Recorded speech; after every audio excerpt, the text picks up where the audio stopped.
I'm Michael from Carol's Country House. This is Stephen. Stephen joined us back in November of last year. Correct. Correct. And you're here with? My wife Anne and my two lovely dogs, Radley and Lottie. You had a flood at home. Mm-hmm. And when you discovered it, what happened? Well, it was in the middle of October. Okay. We'd just been out for the day with the family, and Anne and I came back home, and we found that there'd been a burst water main up on the main road, Horsham Road, just outside where we live. Okay. And the water was starting to seep through the front door and the windows, and there was about, in the end, 4 to 5 inches of water on the ground floor. Right. So you've got 2 dogs. We have indeed, Radley and Lottie. And once you came to this horror, Yes. yeah, what did you do? Well, what we did, Anne actually took the 2 dogs out to our kennels, which we use. Okay. When we go on holiday and places like that, because we needed the dogs away from it, because they were paddling around in the water and everything else and getting quite anxious about the situation, especially our youngest dog, Lottie, because she was getting really upset about it and everything else. So the dogs were taken to the kennels, and then we stayed overnight in the house, and then Southern Water got in contact with us that morning and offered us accommodation at the Premier Inn, which we stayed in for 17 nights. But during that time we stayed there, we were worried about the dogs and being in kennels for that quite length of time. Because like when you go on holiday, you know that you're going to be away there for about 14 nights or something else. But this was a very open-ended sort of situation, so we didn't know, because it's very small steps, because you've never been in this sort of situation before. So you start to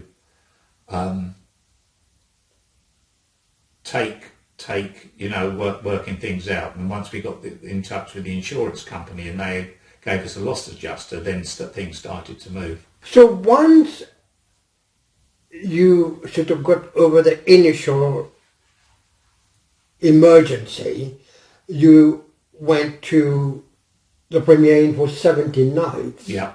Yeah. How did you cope without the dogs? Did you get to see them? No, because obviously we were everything else, and because the dogs become part of your family. They're the important part of your family. They're with us 24/7, if you like. Yeah, and since I've been retired, the dogs are more with me, because Anne still works. The dogs are with me, so it is a very hard wrench about not having them around with you. So at what point did you say, that's enough, we need to find somewhere more suitable? Well, the point came with after having a discussion with our loss adjuster, and he said that because Anne and I decided to move back in for a short period. Okay. And then after speaking with him, he said, you need to find somewhere, I really need you out of the house, because of obviously we need to dry the house thoroughly before we can get the contractors and everything else. So Anne's very good whiz on the internet, and that's when she found Carol's. So you found a number of accommodations that was available.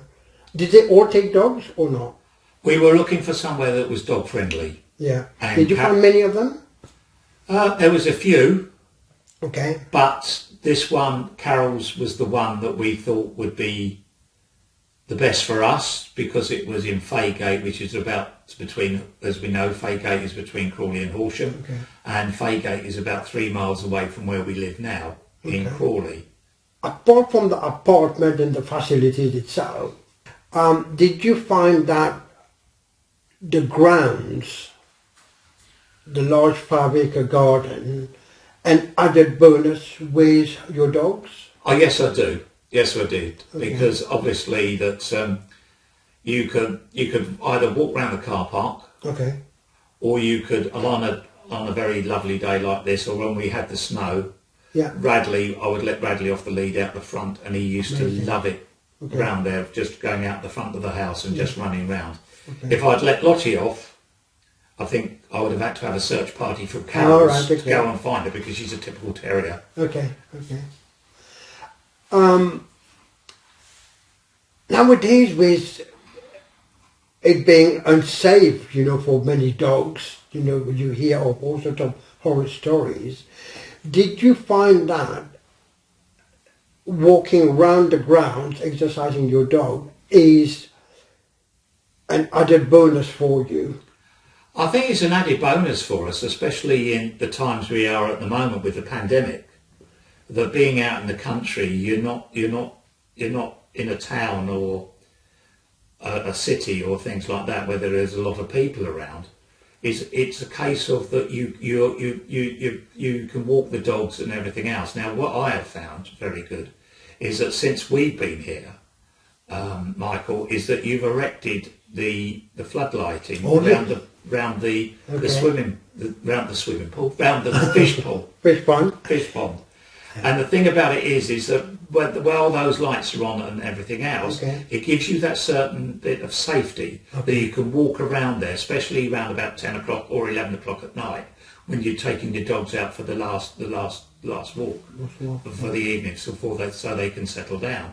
And I have found that very, very beneficial. Yeah. If you think about the cost of what it pays for an apartment with a dog, okay? Right. And I mentioned this to Tracy, and I've mentioned you in the past, Michael, right? I know how much it costs to put two dogs in a kennel per night. Oh, yeah, yes. Okay, and if you take that to the cost of a hotel, Carol's is value for money. Thank you. I never thought of it that way until you mentioned it. So say if you're taking an apartment for £80 per night, Yeah. and you have got the kennel bill coming in at £30 per night. Basically, if you think you've got your dogs in here with you and you're paying £80 a night, Yeah. you're then if you didn't have your dogs, you'd be paying an additional £30 on top of that for the two dogs to stay in a kennel. Yes. Take the 30 from the 80, and therefore you're staying for £50 a night. Work it that way. So yeah, amazing. So you only be paying Exactly. £50. Yes, I never thought of it that way. Well, the thing about it is dog friendly, and it serves the purpose. You've only got to look how my two dogs have taken to you, and it's a shame they can't be with us today. But I would never have got Radley and Lottie to settle, to be perfectly honest. Yeah. But no, as I say, I've enjoyed my stay here, and I advocate that if people are in a need of somewhere quick and easy to stay, this is the place for them. Stephen, it's been lovely having you on the show. Oh, that's nice. Thank you so much for coming. You've covered all the main aspects, of cows, and you have been a brilliant client here, to stay with us. You and Anne and your two lovely dogs, Lottie and Radley. I wish they were here. I'd love them to be. Thank you. Thank you very much, Michael.